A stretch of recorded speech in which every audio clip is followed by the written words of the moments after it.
tôi tin na anh tua lệ hờ dây tích giống nông lại bờ rồi ta mong hờ môn na thiên cha tua cánh cha cha sang ngày phồn cha cha huy đi theo chẳng nên chút lại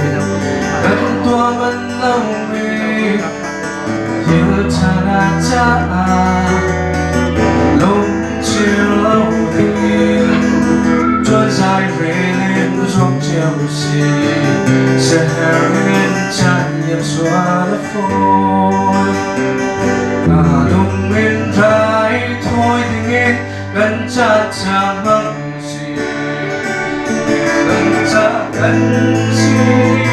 gần bây giờ mô và mai đầu ta nghe cha cha tiếng ra đã gần chung là phía ta rồi xin gần ta xa đây gần cha là một ngày từ gần cha gần cha mong gì đi gần cha thì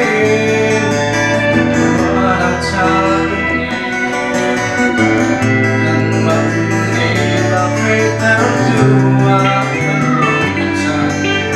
vì tâm run thoát tình gần dòng giác tình gần cho rào thoát ra chốt đang dù ai hồn chẳng rau bằng quý vị cần giá trị hồi tốt ruột chan mặn gần coi chưa nghèo vì lòng cha cha sẽ rất ta cần cho mi chiều gần đốt mi gần thô gần cho mắt ta lấy chôn cất na cất chan cha mi liếc xuân lại vì chỉ dòng san tại chung lại lâu lúc bên trái thôi thì biết gần chan cha mang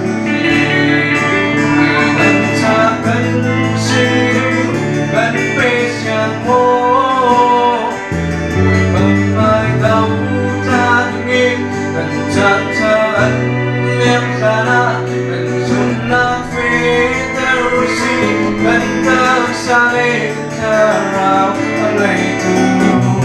ôi cha cân chân không mù xì vì đâm cha cân toa vì thiếu cha dùng ra dùng muốn chẳng lại cân cha xuống mắt theo tu thiếu cha toa ruột chiều xì